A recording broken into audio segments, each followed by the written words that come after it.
Abra sua Bíblia junto comigo, na carta aos Hebreus, capítulo 13, versículo 17. Irmãos, nós estamos numa série de estudos doutrinários, falando a respeito de relacionamentos com a igreja. Nós sabemos que nesse mundo, nós vamos nos relacionar com todo tipo de pessoas. Fugir da nossa mente a ideia de que sempre viveremos dentro da nossa comunidade cristã. Muito pelo contrário, o cristianismo, ele é evidenciado, um dos processos de evangelização é a nossa convivência no meio do mundo, no meio das pessoas, nos relacionando. Então nós vamos nos relacionar com irmãos em Cristo, nós vamos nos relacionar com pessoas que professam uma fé diferente da nossa, nós vamos nos relacionar com pessoas que têm um comportamento diferente do nosso. Isso não significa que vamos comungar com eles ou com os ideais e a ideologia deles, mas que se faz necessário, porque nós vivemos nesse mundo como peregrinos. Então nós vamos cruzar o caminho com muitas pessoas que destoam da nossa fé e do nosso comportamento. Nós estamos dentro da igreja ainda, nós não saímos da igreja, né? Nós estamos trabalhando os relacionamentos dentro da igreja. Como é que a igreja deve se comportar? Como é que você, como um cristão, como um crente em Jesus, deve se comportar diante de uma pessoa que, por exemplo, defende o aborto? Como é que você vai se posicionar, por exemplo, com pessoas que têm uma ideologia diferente da sua? Como é que você vai se relacionar? Como é que nós vamos nos posicionar? Então é necessário que nós possamos compreender e pegar essa série doutrinária e aplicarmos ela, nos aplicarmos, aliás, a ela, para que nós possamos aprender, porque nós vamos precisar dessas ferramentas quando nós estivermos lá fora. Amém, irmãos? E aqui dentro também. O texto que está diante de nós hoje é um texto que por vezes foi citado e por vezes foi pregado por muitos pastores, muitos pregadores. Paulo nos ensina, irmãos, que aquele que é espiritual, ele discerne o que é espiritual. E o assunto que eu quero tratar com os irmãos hoje é, na verdade, o resultado de muita oração, mas também de muita observação. Eu acompanhei alguns pastores amigos, acompanhando muitas pessoas que servem ao Senhor no ministério pastoral. Tive um contato com algumas que não são da igreja, de outras denominações. Diante de alguns dados que eu estudei, eu apresentei aqui para os irmãos do CEPAL, quando nós falamos a respeito de que 80% dos pastores acreditam que a obra de alguma forma afetou o relacionamento da sua família para com Deus, ou causou algum problema, algum distúrbio. 76% dos pastores têm sérios problemas que envolvem depressão, que envolvem ansiedade, que envolvem transtornos psicológicos. E nós entramos numa era de ativismo tão absurdo que no ano passado, por exemplo, nós tivemos recordes de suicídio entre pastores e missionários aqui no Brasil. Então, o que eu vou compartilhar com os irmãos hoje é resultado de muita observação, é resultado de constatação e é resultado, sobretudo, de oração. Eu quero compartilhar com os irmãos algo hoje aqui, e eu quero tratar da figura do pastor na terceira pessoa, para que os irmãos fiquem à vontade, para que possam compreender e, de alguma forma, com um pequeno esforço hoje, nós possamos desvincular a minha figura aqui hoje e lançá-la na terceira pessoa, porque eu quero falar hoje sobre o relacionamento da igreja com o pastor e sua família. Eu disse que nós íamos tratar de assuntos espinhosos e nós temos cumprido a nossa promessa. Nós falamos a respeito do relacionamento da igreja com o ministério, eu falei o ministério de uma forma geral, os presbíteros, os diáconos, eu falei os evangelistas, né? Eu falei de uma forma geral, e o pastor Hélio subsequentemente tratou aqui com os irmãos a igreja e o divórcio. E nós tivemos uma pausa para a Assembleia e hoje nós vamos falar sobre o relacionamento da igreja e a família pastoral. Eu quero que você preste atenção hoje, e nós vamos começar falando a respeito do ideal de Deus sobre a igreja e seus líderes. É interessante perceber, irmãos, que desde o princípio da criação, desde que o povo de Deus se organiza como povo, nós percebemos que Deus sempre usou homens para liderarem o seu povo.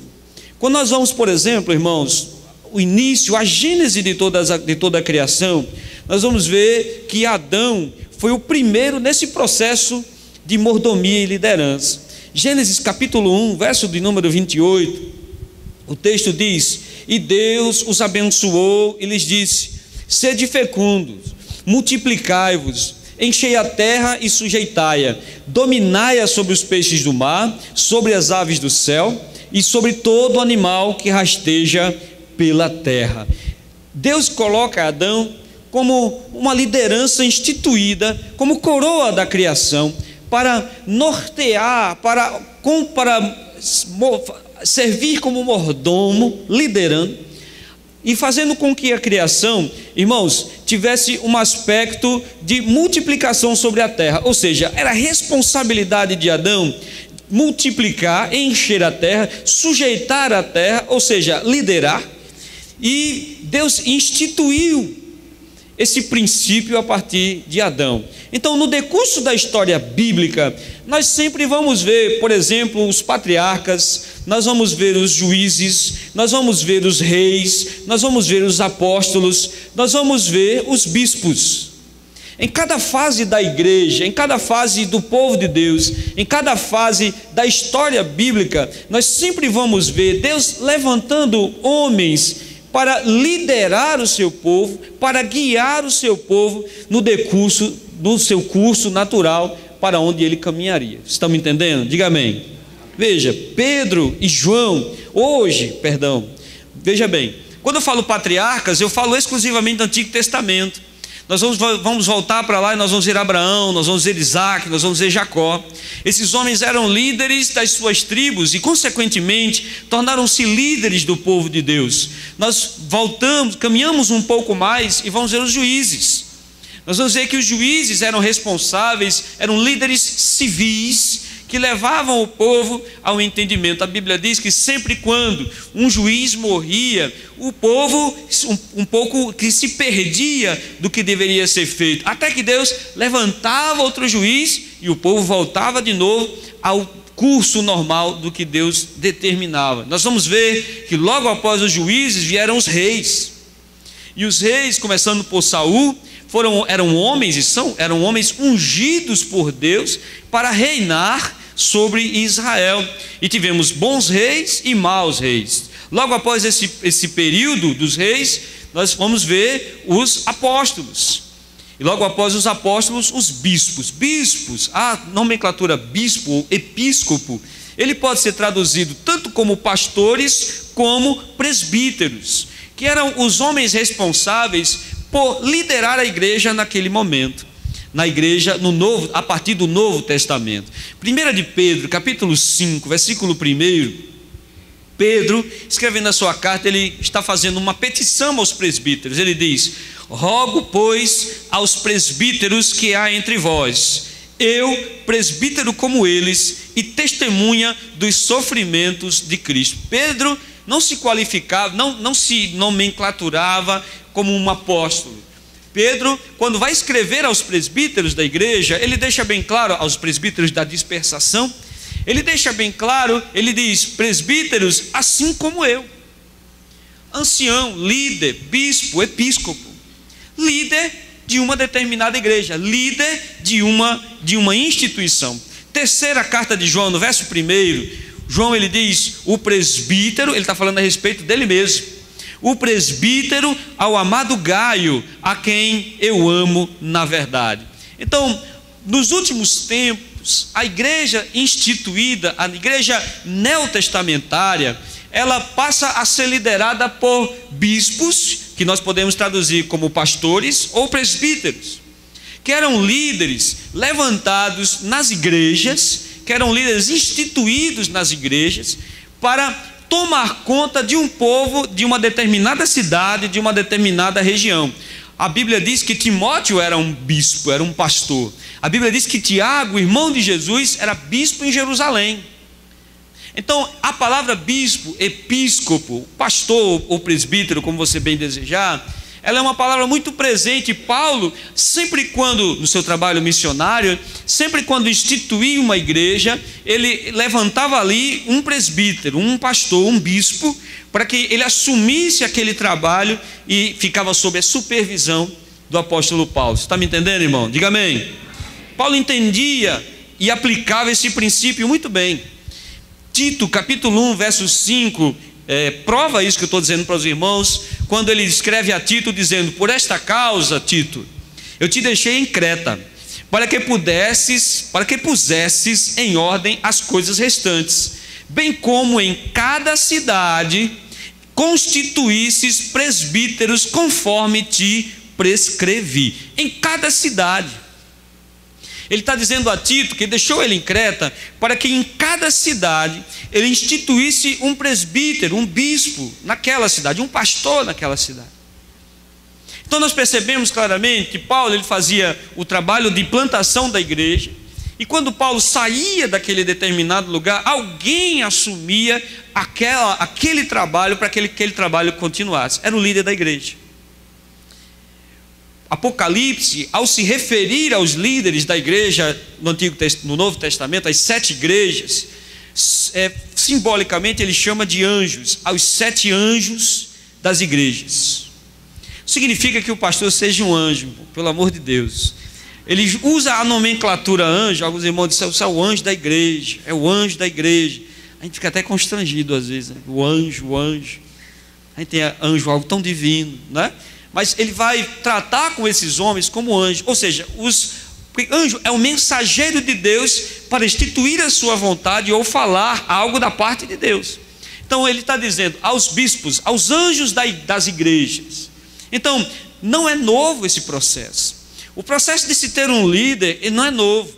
Um processo de se ter um líder levantado por Deus para fazer algo no meio do arraial, depois no meio das tribos, depois no meio da nação de Israel e subsequentemente na igreja neotestamentária, não é novo.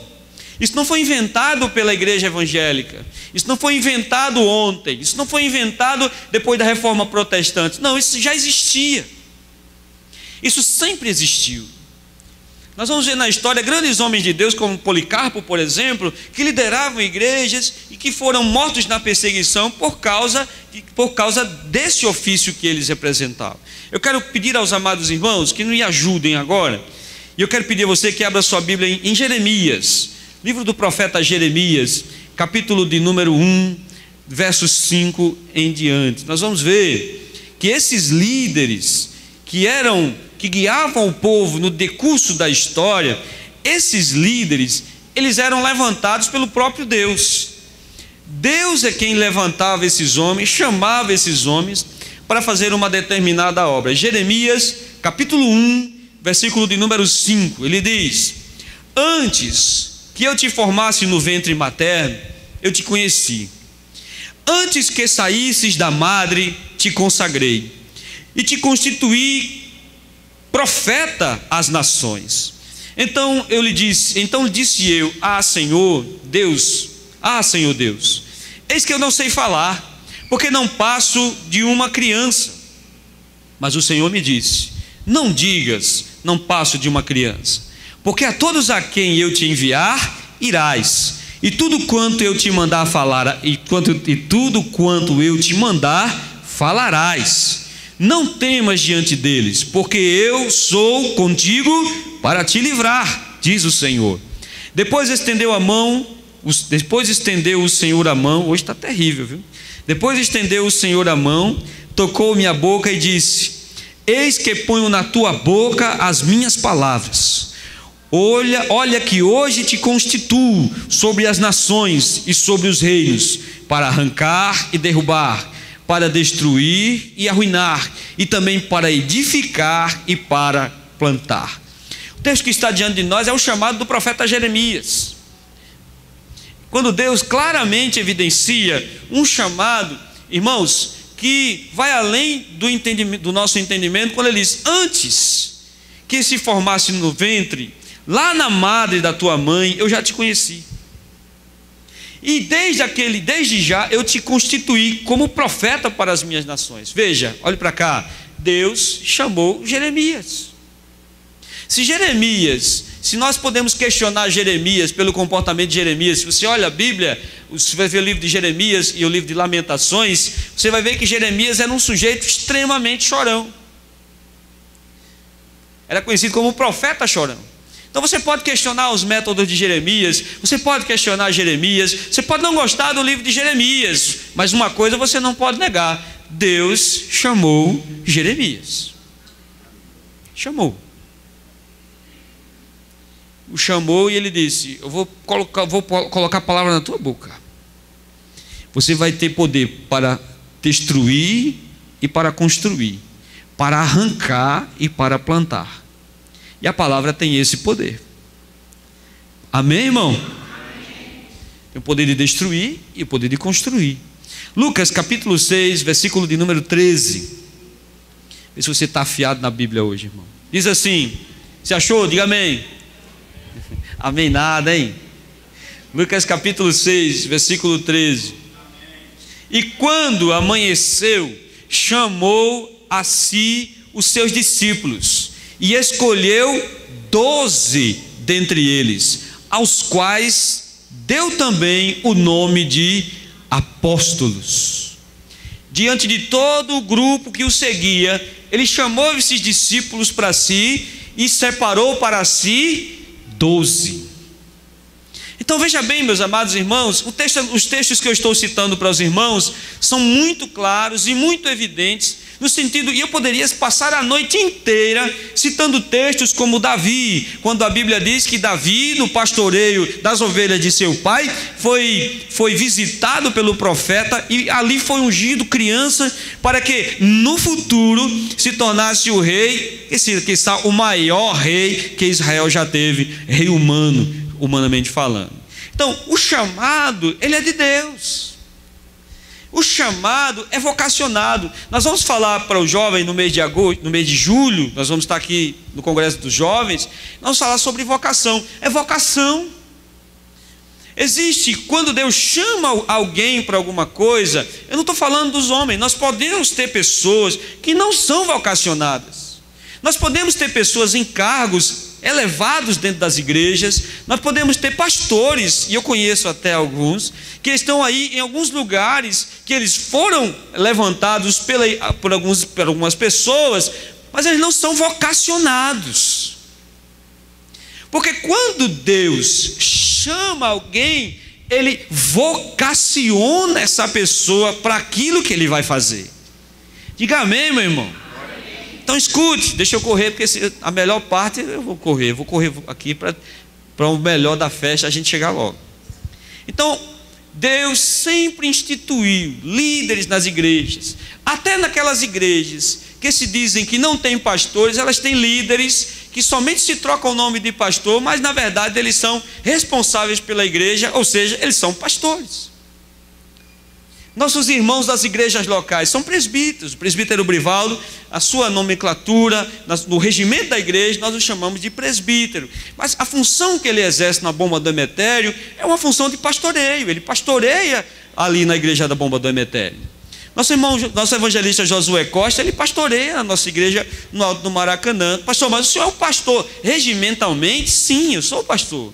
Mas nós percebemos claramente, irmãos, que o convívio com as ovelhas, diretamente, os conflitos, as dificuldades, tal qual eles o fazem lá, eu faço aqui com os irmãos. Então, esses homens são levantados por Deus, são erguidos por Deus, são vocacionados por Deus. Nem por isso que Paulo, escrevendo em Efésios, capítulo 4, a partir do verso 11, ele dita ali algumas consagrações. Nem todo mundo será pastor, nem todo mundo será presbítero, nem todo mundo será evangelista. Mas Deus chamará, sem dúvida nenhuma, e vocacionará. Eu estou aqui hoje. Antes de mim, outros passaram. Se o Senhor não voltar daqui a 50 anos, outro virá. Ou se Deus me levar antes, outro virá. Ou os planos de Deus, outro virá. Porque Deus, Ele levanta seus vocacionados para fazer a sua obra. Diga amém, meu irmão. Amém. A maioria dessas pessoas se sentia inapta para a obra. Nós vamos ver Moisés, quando foi chamado. Moisés disse: Senhor, não tem condições, a minha língua é pesada. Chama outro. Tem tanta gente boa, tem tanta gente capacitada, tem tanta gente qualificada. Chama alguém aí, eu acompanho ele, eu ajudo ele. Não, é você. Nós vamos ver Jeremias, que nós acabamos de ver. Jeremias disse: Senhor, eu não passo de uma criança, eu não tenho condições. Chama outro. Não, é você. Você vai ver Isaías: Senhor, eu sou um pecador, eu sou um homem de lábios impuros, eu moro no meio de pessoas de impuros lábios. Como é que eu vou? Não, eu vou colocar uma brasa aí na sua língua, eu vou te consagrar, eu vou te ungir e vou te chamar para fazer a minha obra. Nós falamos sobre Pedro aqui, quando Pedro, na quarta-feira, Pedro estava no barco, quando Jesus operou a pesca milagrosa, Pedro disse: Senhor, se afaste de mim, eu não tenho condições de chegar perto do Senhor. Não se preocupe, a partir de agora, você será pescador de homens. Ele foi chamado. Então existe o chamado. E quando Deus chama, você já ouviu isso, já virou até clichê. Quando Deus chama, Deus capacita. Quando Deus chama, Deus qualifica. E o Paulo, escrevendo a sua carta, ele diz: se você deseja o episcopado, ou seja, o pastorado, o ministério, se você deseja isso, excelente obra deseja. Agora, não corra, não lute, não use artimanhas políticas, espere. Se for da vontade de Deus, mova céu e terra, e isso acontecerá. Muitos homens têm transpassado o coração de coisas aí erradas, porque não têm esperado o tempo de Deus. Amém, irmãos? Então a vocação, olhe para cá, é Deus quem dá. Não sou eu que dou. Eu olho ali para o irmão fica tão bem de paletó, se veste tão bem, o paletó fica tão bonito nele.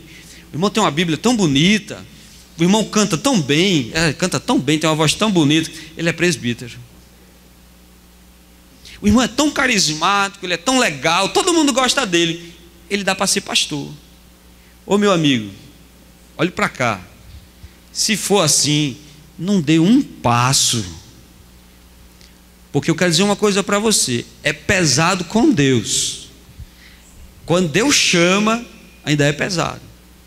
Sem Deus é insuportável. Amém? Lembrando das palavras do pastor Lucena: uns recebem um psil e acham que é chamado. Tenha calma. Então, vamos lá, vamos recapitular, vamos entrar no grosso agora. Escute: vocação é Deus quem dá. Diga amém. Amém. Desde o início, Deus levanta homens para liderar o seu povo sobre a terra. Diga amém. Amém. Muito bem. Então, o vocacionado, ele tem convicção do seu chamado. Ele tem convicção. Ele pode ter as crises, mas ele tem convicção. Então, dentro disso, surgiu um mito. O mito do ungido de Deus. Daquele homem que é intocável. O pastor é o ungido de Deus. E se eu falar mal do pastor, tem até uma música que diz, né? Quem fala mal do seu pastor vai ser comido de bicho. Já ouviu essa música? Quem ouviu essa música? Nós vamos ensaiar aqui para cantar no aniversário da igreja. Amém? Aí tem para todo gosto. Quem não gosta da escola dominical, vai ser comido de bicho. Aí uma parte bem boazinha que diz assim: e quem não gosta de dar dízimo. Aí o irmão diz: eita papai, que o bicho vai comer muito hoje. Muito bem. Criou-se um ungido. Um ungido que, se você falar dele, você morre. Ei, o pastor é baixinho, isso é mentira. O pastor é feio, é mentira, vai morrer, viu? Tá falando, meu Deus, é ungido. Vai falar do ungido. Ele é o ungido, ele é o anjo. Ele é gordinho daquele jeito porque as asas ficam atrás. Ele é um anjo. Não faça isso. Isso foi colocado pelas igrejas neopentecostais para incutir medo ao invés de respeito. Porque medo é diferente de respeito. Você pode ter o medo das pessoas e não ter o respeito delas. Olha, vai sair da igreja? Vai sair dessa igreja? Deixa eu levantar a minha mão aqui, vou dizer um negócio para você. Se você sair dessa igreja, a cova vai se abrir. Sabe o que é isso? Medo. É tocar terror no coração das pessoas. É fazer o que não deve. Aí com isso, eles se tornam imunes a questionamento. Quer dizer, você tem medo de questionar, você tem medo de perguntar, você tem medo de falar. Igrejas que, por exemplo, o pastor separa o seu grupo de líderes, e se por acaso um deles questionar a liderança do pastor em algum dia, aquele irmão cai em desgraça, o diabo tomou conta dele, tira ele, vamos colocar outro. O pastor se torna um ser inquestionável, se coloca o pastor em cima de um pedestal. E eles usam 1 Samuel capítulo 26, verso 9, quando Davi está ali dentro da caverna, e Saul também está ali. Saul está perseguindo Davi. E aí a Bíblia diz que Saul está deitado, Davi chega pertinho dele, o soldado de Davi diz: olha, eu estou aqui com a lança, vamos transpassar ele, vamos acabar com ele agora. Ele ainda diz assim, o soldado: Deus deu Saul nas tuas mãos. Ainda usa Deus. Davi disse: longe de mim tocar no ungido do Senhor. Diga amém, meu irmão. Agora vamos ver algumas verdades sobre esse texto. 1 Samuel, no capítulo 24, eu queria tanto ler esse texto todo. Só se você topar ficar comigo até 9h30, amém? Olha, não desobedeça o ungido, não. 24, não, Thaisa? Thaisa já balançou a cabeça ali que não. Rodrigo teve vergonha, mas teve o mesmo pensamento. Tendo Saul voltado de perseguir os filisteus, foi-lhe dito: eis que Davi está no deserto de En-Gedi. Tomou então Saul 3.000 homens, olha só, escolhidos dentre o povo de Israel, e foi ao encalço de Davi e dos seus homens, nas faldas das penhas das cabras monteses. Chegou a um dos currais de ovelhas no caminho onde havia uma caverna, entrou nela Saul para aliviar o ventre. Ora, Davi, isso aqui já é outra vez, na outra ele estava dormindo, viu? Aqui ele foi aliviar o ventre, quem lê entenda. Ora, Davi e seus homens estavam assentados no mais interior da mesa. Então os homens de Davi lhe disseram: hoje é o dia do qual o Senhor te disse: eis que te entrego na mão do teu inimigo, e far-lhe-ás o bem te parecer. Levantou-se Davi furtivamente, cortou a orla do manto de Saul. Sucedeu, pois, que depois sentiu Davi bater-lhe o coração por ter cortado a orla do manto de Saul, e disse aos seus homens: o Senhor me guarde de que eu faça tal coisa ao meu senhor, isto é, que eu estenda a mão contra ele, pois é o ungido.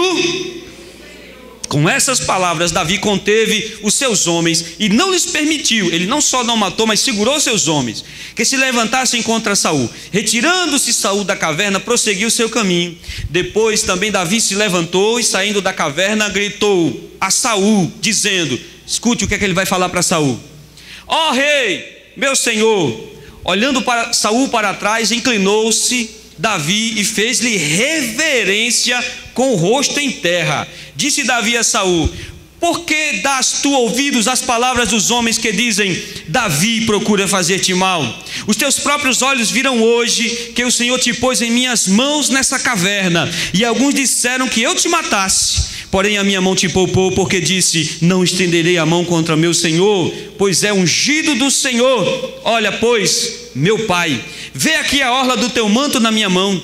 No fato de haver eu cortado a orla do teu manto sem te matar, reconhece e vê que não há em mim nenhuma rebeldia, e não pequei contra ti, ainda que andas à caça da minha vida para me tirares. Escute o que Davi diz: julgue o Senhor entre mim e ti, e vingue-me o Senhor a teu respeito, porém a minha mão não será contra ti. Sabe o que é que Davi está dizendo aqui? O Senhor está errado. O Senhor está sendo injusto. Sabe o que é que Davi está fazendo aqui? Olhe para cá. Davi está questionando Saul. Ele está dizendo a Saul: eu não creio que isso seja assim. Veja, que o Senhor julgue entre nós, porque isso é uma injustiça. Agora eu quero perguntar a você, meu irmão, olhe para cá. Davi foi desrespeitoso? Foi ou não foi? Não. Davi fez reverência quando ele viu a Saul. Ele teve todo o respeito, ele não tocou a vida de Saul, ele não foi contra Saul, ele não agiu de má fé ou violência contra Saul, mas ele disse: eu estou sendo injustiçado. Ele se posicionou com aquilo que estava acontecendo. Está me entendendo? Diga amém. Então ele pediu que Deus julgasse a injustiça que ele sofria, no verso 12.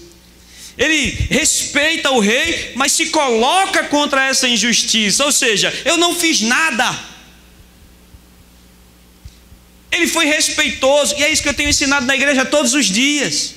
O pastor não está num pedestal, o pastor não está num altar. Você pode chegar para ele e dizer: pastor, eu não entendi como isso aconteceu, eu não concordo se é dessa forma, me explique.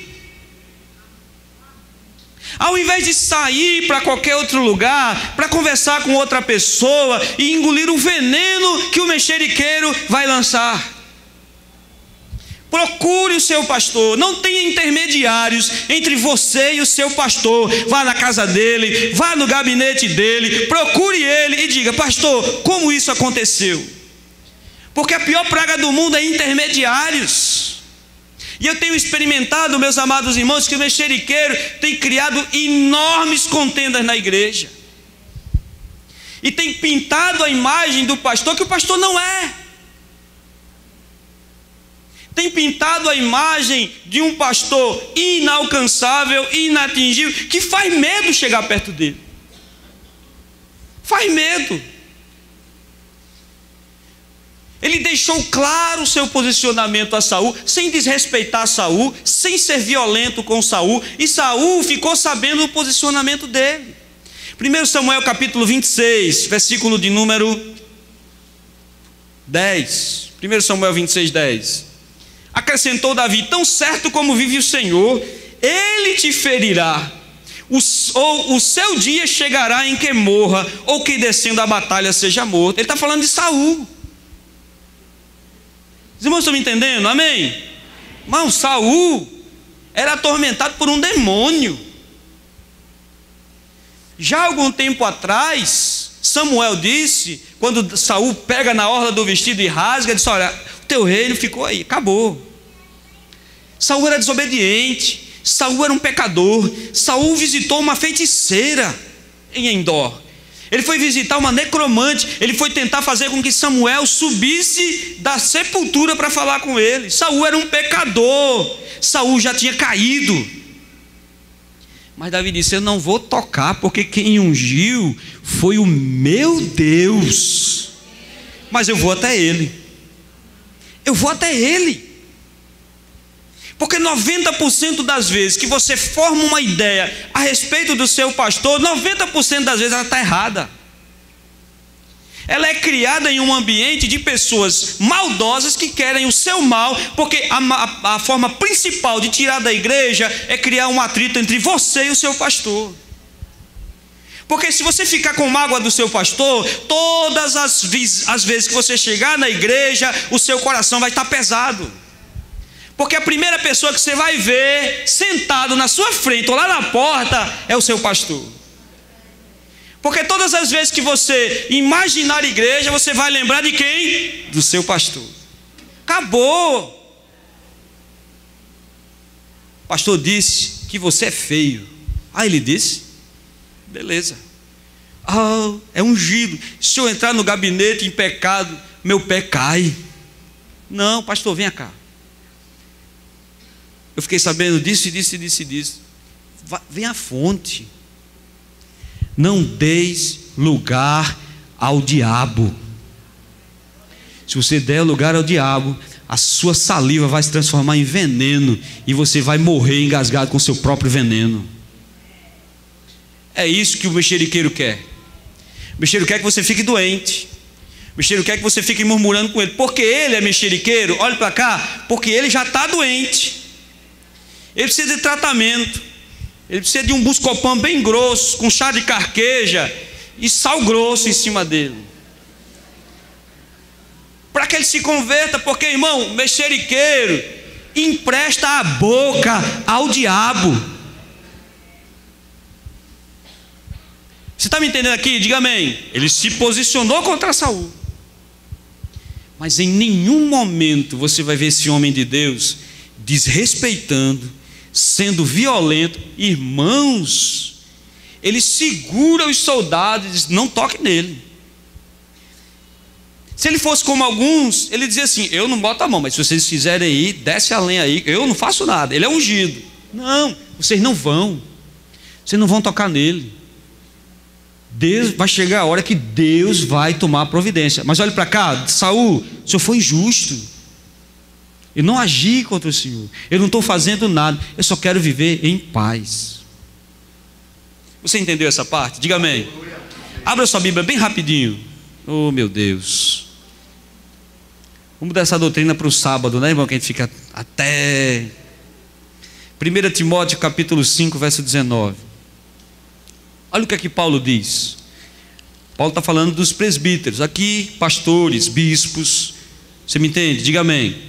5,19 diz assim: não aceiteis denúncia contra presbítero, senão exclusivamente sob o depoimento de 2 ou 3 testemunhas.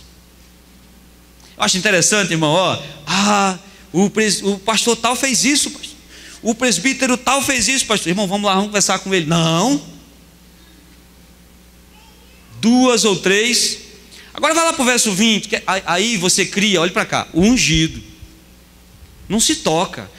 Vai lá para o verso 20, Paulo diz: quanto aos que vivem no pecado, aos que quem? Ele está se referindo a quem? Ele está se referindo a quem? Aos presbíteros. Ao mesmo que ele disse que se não aceita denúncia, se pelo menos for 2 ou 3 pessoas para dizer que ele fez. E ele no verso 20 diz: quanto aos presbíteros que vivem no pecado, repreende-os na presença de todos, para que também os demais temam. Repreenda na presença de todos. Se for passível de repreensão, repreenda com respeito. Você me entende? Diga amém. O pastor não é um semideus intocável, mas aí nós criamos o outro extremo. Nós tiramos o pastor do pedestal, jogamos ele na lama. Como assim? Não respeita, age de forma desrespeitosa, não honra. Romanos capítulo 13, verso 1, o apóstolo Paulo fala que toda autoridade é constituída por Deus. Ele está falando das autoridades constituídas secularmente: reis, imperadores, governadores, presidentes, deputados. Tudo aquilo lá foi autorizado por Deus. Agora, se as autoridades seculares foram instituídas por Deus, e as autoridades da igreja foram instituídas por quem? Nós tiramos dos pedestal, jogamos na lama, não respeitamos, tratamos de qualquer maneira. Eu estou aqui hoje na igreja, mas se em igreja tal eu começar a frequentar e achar bom, pouco me importa. Se eu vou dizer a pastor, eu deixo de ir para lá e pronto. Isso é desrespeito.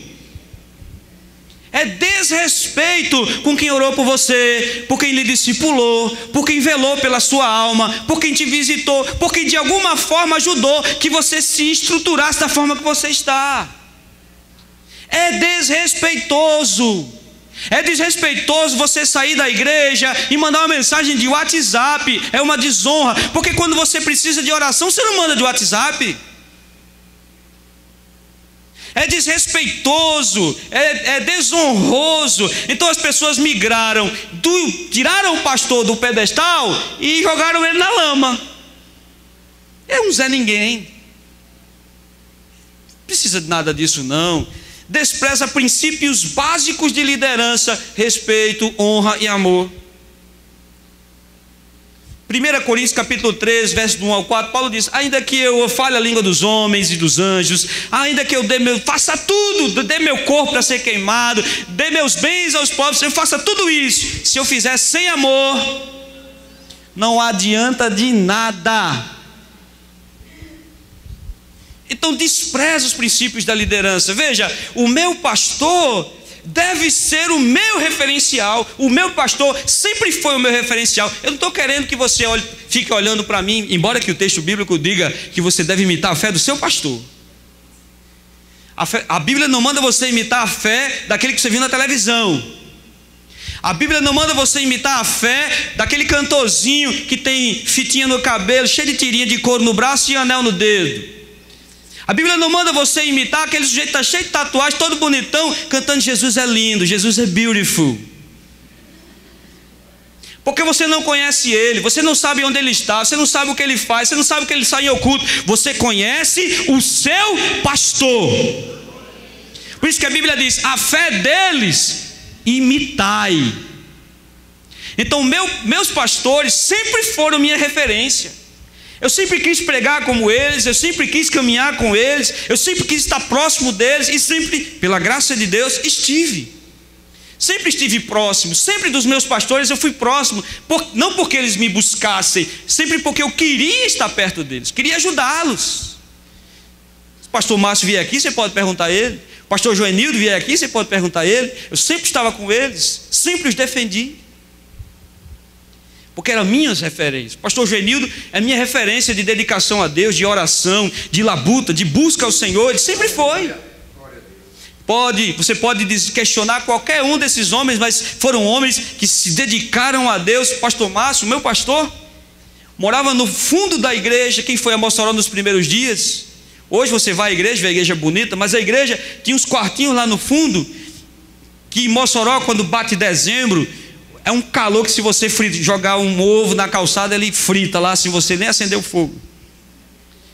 E ele dormia com os filhos dele numa casinha, presbítero Brivaldo, que se muito desse era 2 metros de altura. Quando o sol batia de meio-dia, se transformava num forno. Mas ele labutando, ele trabalhando, ele se dedicando, ele buscando, ele fazendo. Esses homens, olhe para cá, são meus referenciais. Não são os televangelistas da televisão, com seus Rolex importados no pulso, ou seus Mercedes caminhando para lá e para cá.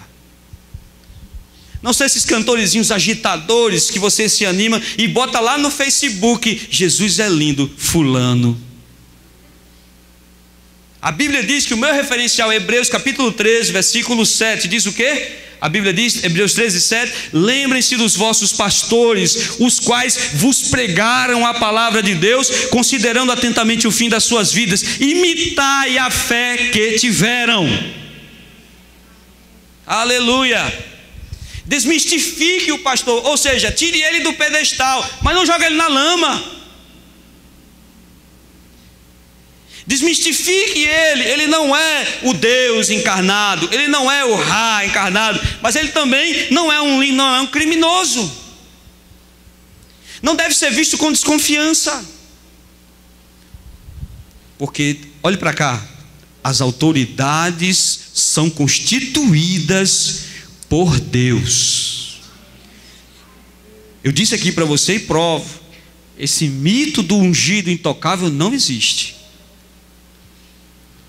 Mas não queira se levantar quando o pastor estiver fazendo aquilo que Deus determinou para ele fazer. Amém? Amém. Sabe o Gamaliel, que ensinou a Paulo, numa reunião de Sinédrio?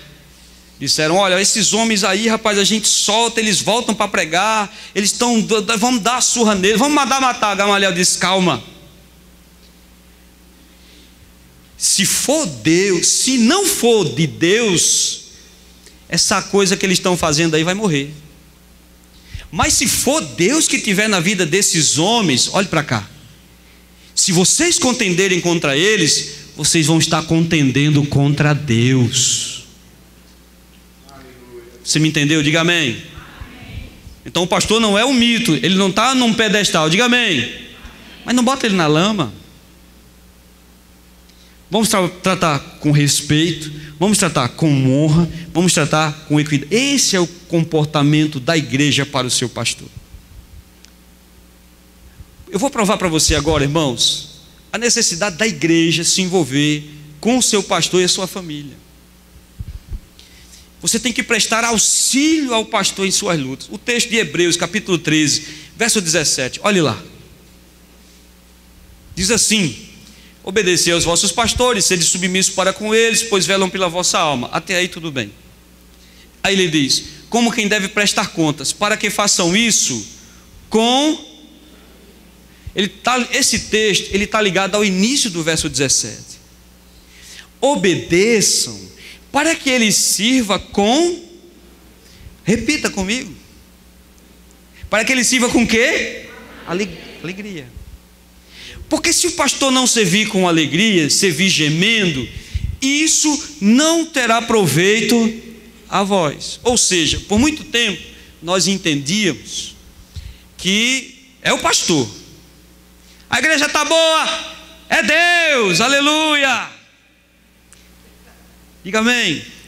A igreja está ruim, diga que é o diabo, meu irmão, mas assim, é o pastor. O pastor é o culpado, é o pastor. Aí o texto diz assim: obedeçam para que ele sirva com alegria, para que ele sirva em paz. Porque se ele for servir pesaroso, o maior prejudicado é você.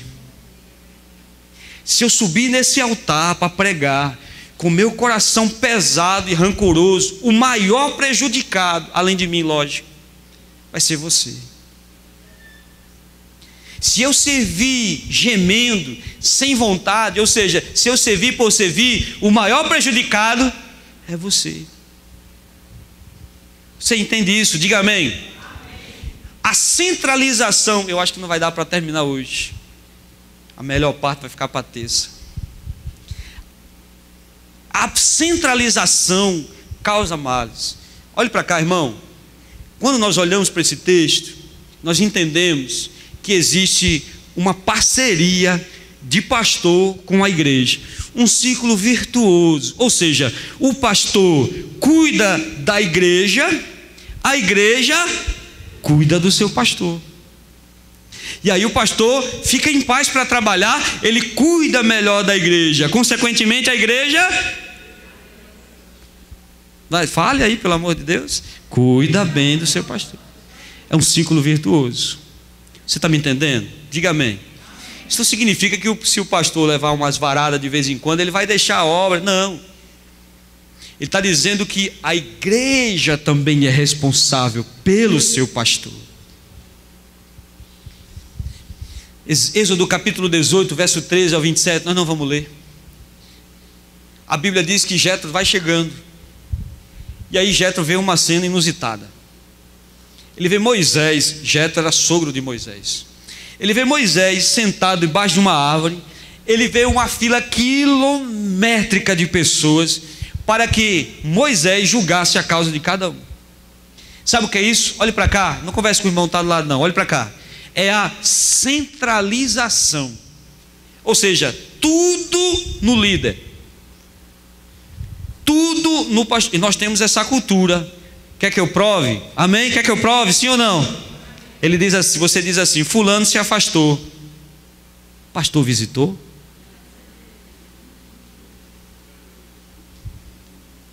Fulano, aconteceu isso com fulano. O pastor foi lá? O grupo tal está difícil, tal. Foi o pastor que colocou. A casa está pegando fogo. Chame o pastor. Quem mandou ele mandar acender lá a vela da campanha dos 7 dias da vitória, quebrando toda a maldição? Inconscientemente, nós já temos o culpado para tudo. inconscientemente nós centralizamos. Olhe para cá, segure o sono. Jetro disse: não faça isso. Chame homens capazes, qualificados, e distribua a responsabilidade com esses homens, para que cada um faça a sua parte, porque a centralização causa danos emocionais no pastor. Esses pastores, desses 70 e tantos % que estão em depressão, ansiedade, algum transtorno emocional, eles estão assim porque eles se frustraram, porque não são onipresentes. Eles querem resolver tudo, eles querem dar conta de tudo, e eles não conseguem dar conta de tudo, porque é humanamente impossível. É humanamente impossível eu saber todas as pessoas que não estão vindo. É humanamente impossível eu saber o que está acontecendo na sua vida, porque eu olho para você e digo: como é que você está, meu irmão? Estou bem, pastor. É humanamente impossível um pastor ter a possibilidade de fazer todas as coisas que toda a igreja precisa. Por isso que a igreja tem que cooperar. Por isso que nós temos que cooperar, porque ele não vai dar conta sozinho e ele vai se frustrar, e essa frustração emocional vai desembocar no físico. Aí vem depressão, aí vem ansiedade, aí vem úlcera, aí vem pressão alta, aí vem diabetes. Se você pegar os pastores que eu conheço, sentar eles todos e for perguntar, um vai dizer diabetes, o outro pressão alta, o outro coração. Eu fazia viagens com os pastores, era uma agonia, porque o tal do captopril fazia a gente parar de hora em hora. Pressão alta, diabetes. Você pode passar por mim um dia aí, eu vou estar correndo, irmão. Se eu não me esconder de você, você vai me ver, eu vou estar correndo. Porque as taxas já estavam subindo. Não esperaram nem completar 40 anos. Os transtornos, as angústias, porque olhe para cá, eu me angustio quando uma pessoa chega para mim e diz: fulano saiu da igreja. Eu tenho tentado tratar isso. A primeira visita que eu fiz como pastor recém-chegado em Ribeirão foi a filha de um presbítero lá em Palmares. A Leonise conhece o caso. Ela tinha uma depressão terrível. Ela chegou a um estágio que ela não falava mais. E quando ela começou a falar, estava eu e a Eliane visitando, e ela começou a mãe dela começou a falar que ela entrou naquele estado por causa do marido. O marido ameaçava, uma série de coisas. E ela começou a falar, Ivan, e eu comecei a me emocionar. Eu já estava com cara de choro. Quando eu peguei a estrada voltando para casa, a minha esposa disse: eu acho que você não dá para ser pastor. Porque enquanto a mulher estava falando, você já estava virando o berço para chorar. Ao invés de você dar uma palavra, você estava chorando. Em velório, eu choro. Se você assistir um velório pregando ou dirigindo o velório, eu faço um esforço sobre-humano para não chorar. Mas de vez em quando, quem presta atenção nos meus sermões, vê que eu não prego daquele jeito. Eu prego e paro. No velório, eu prego e paro. É para segurar o choro. Eu me angustio quando você se angustia. Eu me angustio quando alguém chega e diz: eu recebi um exame assim. Eu me angustio quando eu não consigo resolver o seu problema. Eu me angustio, eu perco a noite quando eu tenho que disciplinar uma pessoa. Ah, o pastor é carrasco, o pastor gosta. Eu me angustio, a minha esposa vê que eu passo dias sem comer e sem dormir. Eu fico angustiado e isso causa problemas físicos. Eu hoje tenho aprendido, graças a Deus, de compartilhar com meus irmãos em ministério. Isso causa problemas espirituais. Olhe para cá. No desejo de servir a Deus, tem pastor se desviando. Sabia disso? Amém? Tem. primeiros meses que eu estive aqui com os irmãos, eu vou lhe confidenciar uma coisa aos irmãos, foram dificílimos administrativamente. Muitas questões administrativas para resolver. E eu comecei a trabalhar exasperadamente, 8 da manhã, 8 da noite. Chegou um momento que eu estava em casa, dobrando meu joelho, eu estava seco como uma engrenagem sem óleo. Eu disse: Deus, no desejo de lhe servir, eu estou me afastando. Chorei naquele dia, pedi perdão, e todas as coisas agora que eu não tenho condições de fazer, o meu Senhor tem o poder para realizar. A responsabilidade não pode ser de uma única pessoa. Nós não podemos botar a conta de tudo numa só pessoa. Você me entende? Diga amém. Amém. Preste auxílio. Não deixe o seu pastor caminhar sozinho. Você tem responsabilidade sobre a vida do seu pastor e da família do seu pastor. Não deixe caminhar sozinho. Diga amém. Amém. Não deixe. Estávamos em Mossoró. Muita coisa desse vídeo nós vamos cortar, Rodrigo. Estávamos em Mossoró. Eu era do ministério da igreja. O nosso pastor, o Rivaldo, conheceu ele de perto, ele era de João Pessoa. O nosso pastor estava passando necessidade, estava passando fome. A igreja de Mossoró estava devendo um absurdo, na época a Telemar, ficou um rombo tão grande na igreja, que nós quase não conseguimos pagar, e aí o pastor estava na mão literalmente, de um dono de um mercadinho lá, e o dono disse que não ia mais vender, porque já tinha 2 meses dentro. E o nosso pastor começou a passar fome. Ele pegou um ônibus, a mãe dele estava doente, ele é daqui de Piedade, no Pernambuco, na divisa com a Paraíba, perto da Prata. Eu pedi a permissão ao pastor da igreja, a irmã Anita, ele disse: olha, eu quero uma assembleia com a igreja.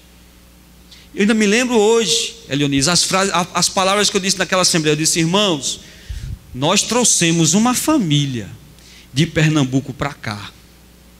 A responsabilidade deles é nossa. Ou nós somos igreja para tomar conta do nosso pastor, ou feche as portas, porque nós não temos condições de ser igreja. Enquanto nós estamos andando nos nossos carros, o nosso pastor está passando fome. Aquele dia, e tem pastores por aí passando fome. Naquele dia, olhe para cá, a partir daquele dia, a igreja virou a sua situação, pagou todas as suas contas, porque a igreja aprendeu a zelar pelo seu pastor. Deus foi tão bondoso comigo, que Deus me colocou em 2 igrejas, graças a Deus, que zelam pelo seu pastor. Ribeirão era uma igreja que zelava por mim. A casa está boa, pastor? Elionise foi na nossa primeira casa lá em Ribeirão. A casa está boa? Aí veja, irmão, deixa eu contar um testemunho. Pastor, o senhor está gostando da casa? Estou não, irmão. Por quê, pastor? Porque é baixa, porque é quente. E porque a casa, irmão, olha, ficava na Coab, longe da igreja. Nós vamos arrumar uma casa do jeito que o senhor gosta. Amém, amém. A igreja inteira saiu procurando casa. Amém, irmão? Amém. Graças a Deus vocês são uma bênção para nós. Vocês zelam por nós. Mas olhe para cá. Nunca tire da sua cabeça que da mesma forma que eu sou responsável por você, você também é responsável por mim. Posso ouvir um amém? Quer que eu termine? Eu posso esticar mais um pouquinho? Dale. Vamos lá. É rapidinho, eu só quero mais 20 minutos. Vocês me dão 20 minutos? Amém. O engraçado é que o amém de alguns cobre o silêncio dos outros. É maravilhoso isso. Veja, toda a comunidade deve participar. Efésios 4:12, ele fala isso. Preste auxílio, olhe para cá, emocional, espiritual e ministerial ao seu pastor. A Bíblia mostra que você tem que orar sempre pelo seu pastor e por sua família. Diga amém, meu irmão. Atos capítulo 12, verso 1 ao 5, nós não vamos ler. A Bíblia diz, mas anote aí você lê em casa. A Bíblia diz que Herodes começou uma perseguição na igreja. E matou Tiago e prendeu Pedro. Quando ele matou Tiago, a galera gostou. Opa, mataram um discípulo, todo mundo gostou. A popularidade de Herodes subiu. Ele prende a Pedro e vai executar Pedro. A Bíblia diz no verso 5, olhe para cá, que a igreja fazia intensa oração por Pedro. Incessante oração por Pedro. A igreja se prostrou e vamos orar. E começaram a orar, e começaram a interceder, e começaram a buscar. A Bíblia diz que Deus mandou um anjo ao cativeiro e libertou Pedro daquela prisão. Há várias prisões que podem amordaçar um pastor. E a igreja tem a responsabilidade, irmão, de orar para que o pastor não seja preso. Tristezas, frustrações, traições. Então a igreja tem que estar em constante oração, meus irmãos, para que de forma alguma o pastor venha cair. Porque a Bíblia mostra claramente, irmãos, que um dos alvos do diabo é o líder. A mesma igreja que eu cresci, quando o pastor caiu, 40% da igreja desviou. Até hoje tem gente no mundo. Ah, mas você vai dizer, mas eu não posso estar apoiado no pastor. É verdade, não se apoia em homem nenhum. A sua casa deve ser edificada sobre uma rocha. Mas nós nos abalamos quando isso acontece. Desenvolva um bom relacionamento com o pastor. Veja, você tem que prestar auxílio espiritual, é orar, diga amém. Ora, Senhor, abençoa meu pastor, Senhor, abençoa a família dele, não deixe que a doença chegue lá, dá graça, abençoe, dá palavra a ele, Senhor, que ele seja um instrumento na sua mão, que quando ele fale, Senhor, o coração se quebrante. Pai, usa, porque você vai ser beneficiado. Amém? Auxílio emocional, se relacione com seu pastor e com sua família. Não tenha medo de mim não, viu, Rodolfo? Não tenha medo não. Eu disse Rodolfo porque Rodolfo preferiu ir na gaiolinha da Doblô do que ir comigo no carro. Não tenha medo de sentar comigo não, viu, Patrícia? Viu, Joana? Não tenha medo de sentar comigo na mesa não. Se relacione comigo. Se relacionem com a minha esposa. Se relacionem com meus filhos. Olhe para cá. Eu estou colocando na primeira pessoa. Eu prometi que ia pregar na terceira pessoa, né? Se relacione com a família do pastor, com a esposa do pastor. Se relacione com os filhos do pastor. Até hoje eu sou grato aos irmãos, porque eu estava meio assim envergonhado, porque eu queria conhecer a Arena Pernambuco, mesmo que fosse num jogo do Náutico, mas eu estava tão envergonhado, tão acabrunhado. Os irmãos chegaram: não, pastor, nós vamos assistir o jogo, vamos ali. Não é só dentro da igreja, não é só dentro das quatro paredes, vamos sair juntos, vamos sair para algum lugar juntos. Pastor, venha para cá comigo, vamos para ali. Fiquei feliz, porque eu não consegui atender todos os pedidos dos irmãos no dia de ano. Venha para cá, vá para ali, venha para cá, vá para ali. Eu fiquei tão feliz. Nós temos que nos relacionar. Você tem que se relacionar com a minha esposa, você tem que relacionar com meus filhos. Nós temos que criar esse relacionamento, porque a igreja presta esse auxílio emocional ao pastor e à sua família. Diga glória a Deus. Quando você faz isso, existe paz na família. É muito ruim trabalhar, irmãos, preocupado em casa. Já teve essa preocupação, você trabalhar e ter um problema dentro de casa? Você trabalha dividido, você não consegue produzir, você não consegue prosperar, porque você fica inquieto, você fica doente, você fica preocupado. Veja, a família traz equilíbrio ao ministério do pastor. Se você diz que ama o pastor, eu vou parafrasear um texto bíblico. Como é que você diz que ama o pastor e não gosta da mulher dele? Ou você gosta de tudo, ou você não gosta de ninguém. Diga amém, meu irmão. Relacione-se com a família pastoral, tenha vínculos. A responsabilidade emocional da igreja. Veja, eu contei para os irmãos, segura aí o sono, irmão. Você quer escutar o resto da pregação em pé? Então segure um pouquinho o sono. Em pé é bom, a gente não dorme não. Se bem que nos últimos dias eu tenho dormido em pé, viu, irmão? Eu paro na fila do banco, eu já começo, olha. Nós temos que nos relacionar. Nós temos que nos envolver. É doloroso quando não existe isso. Amém, irmão? Vou encerrar agora. Mas eu vou dos 20 minutos. E como é que eu devo me comportar? Porque essa é a grande pergunta, essa é a grande questão. E eu vou sintetizar tudo que eu preguei nisso agora. Como é que a igreja deve se relacionar com o pastor e sua família? Como é que a igreja, qual é a posição da igreja? Como é que esse relacionamento tem que ser? Porque eu devo reconhecer que ele é um vocacionado. Diga amém. Olha, irmão, olha para o irmão que está do seu lado, diga amém. Olha se ele está dormindo. Os olhos dele estão vermelhos. Irmão, em junho tem uma vigília, viu? Glória a Deus. Então nós vamos ensaiando para a vigília. Escute. Então, como é que a igreja vai se relacionar? Honrando e entendendo que eles são membros da comunidade. Vou chamar o pastor para a minha festa de aniversário. Segura aí, segure. Vou chamar o pastor para... Você sabia que em festa de aniversário tem o AP e DP antes do pastor e depois do pastor? Antes do pastor, o pastor está lá, é Eliezer Rosa. Eram 100 ovelhas. Mas que festa maravilhosa, aleluia. Oh meu Deus, que festa linda, aleluia, né? E as saias é tudo com anágua lá embaixo. DP, depois do pastor, é tuntos. Aí o irmão fala com o outro assim: isso aqui está uma bênção, né, irmão? Está uma bênção. Aí as anáguas vão embora, o sapato vai embora, fica assanhado. Como diz lá no nosso interior, é uma bagaceira.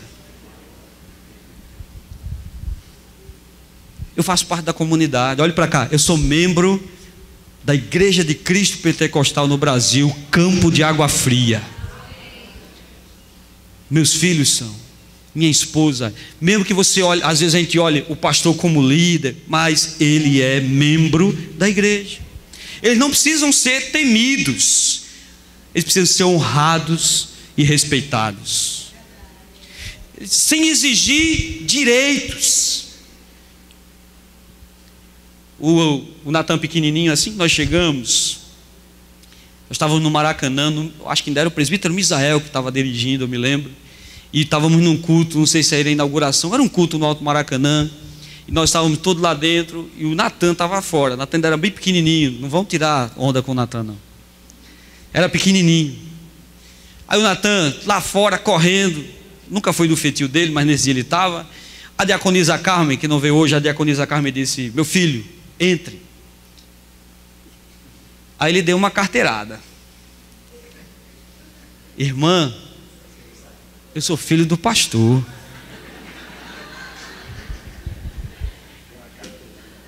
Aí ela disse: muito bem, por isso mesmo, entre.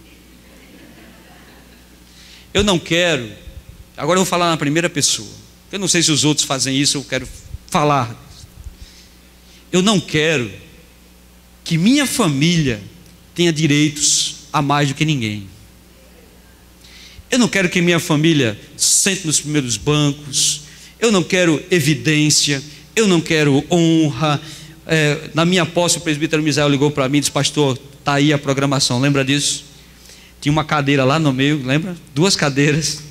Os presbítero Misael, meu irmão, a programação da posse está linda, eu amei. Só quero lhe pedir uma coisa. Ele disse: qual, pastor? Tire as cadeiras e deixe lá em cima do púlpito. Eu quero ficar lá em cima. Eu até entro, mas me deixe lá. Eu não quero evidência. Diga amém, irmão.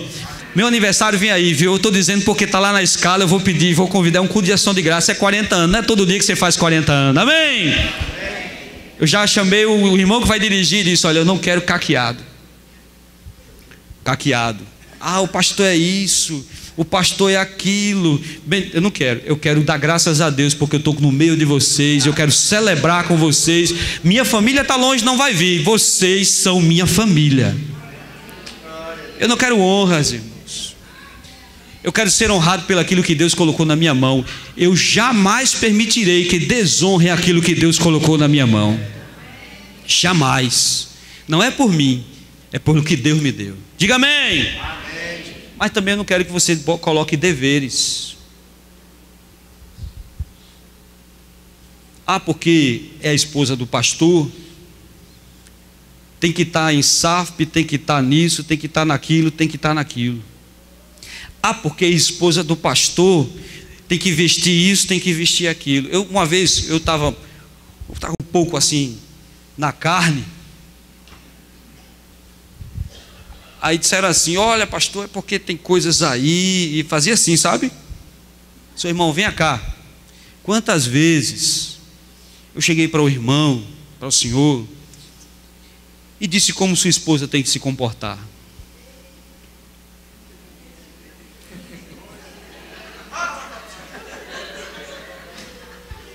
Esse pastor, nenhuma. Então faça o seguinte: da minha mulher, cuido eu. Boa! Olhe para cá, eu tenho 7 minutos, olhe para cá. Eu não quero direitos a mais, mas eu não permito deveres a mais. Amém? O André tem que fazer, não é porque ele é filho do pastor, é porque ele é o André. O Natan tem que ser respeitado, não é porque é o filho do pastor, é porque é o Natan. A Eliane tem que ser respeitada, não é porque é esposa do pastor. A Eliane não pode porque é esposa, não. Ela tem que ser respeitada porque ela é membro da igreja como qualquer um de nós.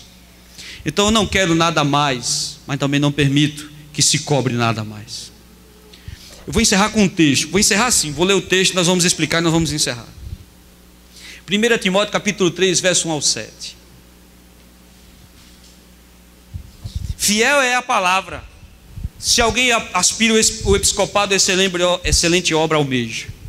É necessário, portanto, que o bispo seja irrepreensível, esposo de uma só mulher, temperante, sóbrio, modesto, hospitaleiro, apto para ensinar, não dado a vinho, não violento, porém acordado, inimigo de contendas e não avarento.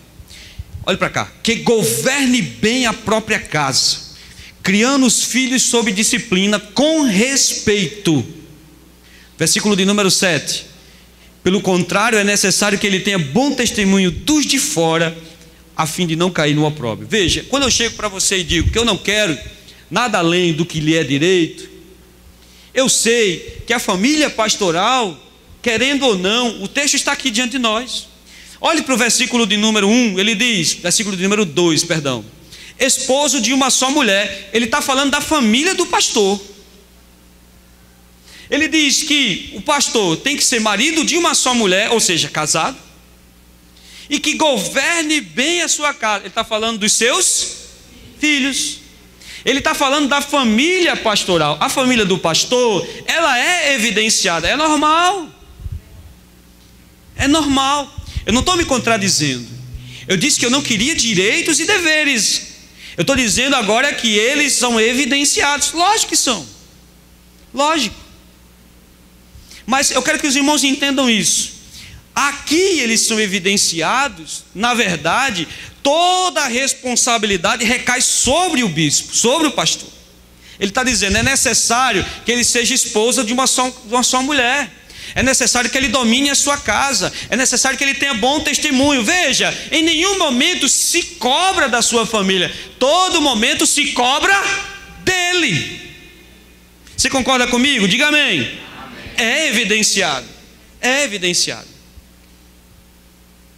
Nós recebemos uma vez aqui uma carta, eu já falei aqui na igreja, não foi? Ou não? Uma carta anônima. Foi, não tinha câmera na época. Se tivesse, a gente tinha pegado o filho de Belial.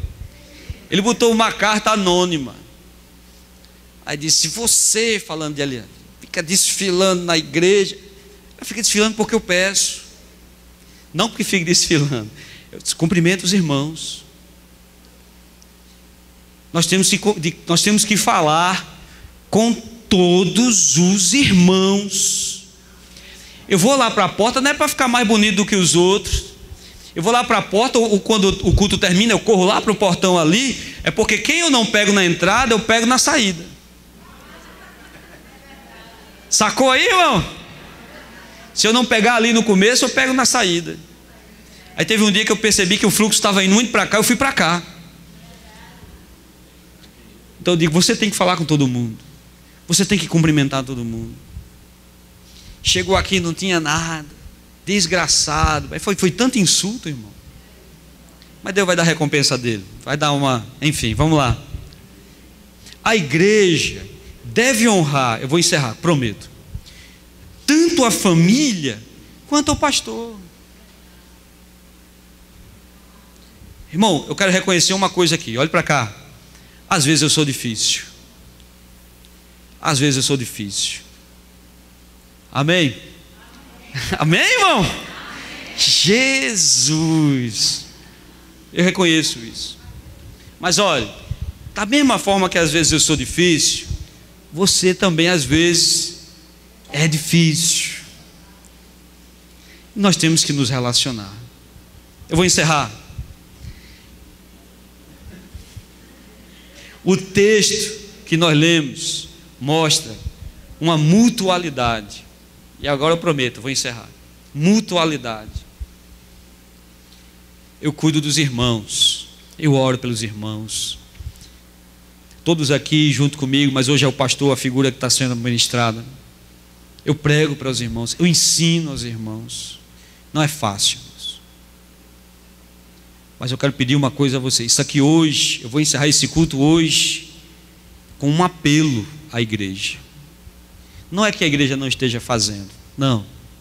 Mas eu quero que você desperte para isso, porque eu tenho visto pastores morrendo, pastores abandonando o ministério, pastores pedindo a Deus uma oportunidade para fazer qualquer coisa que não seja pastorear, pastores que saem da igreja e não passam mais nem na calçada da igreja. E eu quero pedir uma coisa à igreja. Esses homens, antes de pedir, esses homens, eles desprezaram esse princípio que eu estou mostrando para vocês hoje. Vocês têm responsabilidades comigo e com a minha família.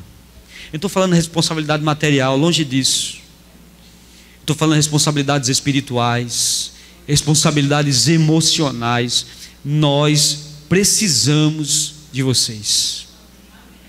Então, antes de lançar pedras, antes de criticar, antes de evidenciar, eu quero fazer um apelo para você hoje aqui. Ame a família pastoral. Ame.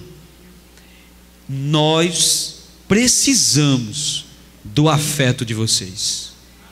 Se não for esse afeto, nós vamos ficar secos. Porque nós não temos família aqui. A nossa família são vocês. E eu repouso no cuidado de vocês. Posso ouvir um amém? Amém. Se vocês fizerem isso, pode ter certeza que toda a minha oração, a que eu faço sempre ao Senhor é essa: Senhor, cuide da minha família. E tudo que vier, que tiver de vir, bote aqui nas minhas costas. Mas cuide daqueles que são meus. Você deve influenciar positivamente o ministério do pastor. Como é que você vai influenciar positivamente o ministério do pastor? Amando, honrando, respeitando, com demonstrações de afeto. A ele somente, a ele e a sua família. Posso ouvir um amém? Amém? Muito bem. Você tem responsabilidade com essa família, como eu tenho responsabilidade pela sua. Amém?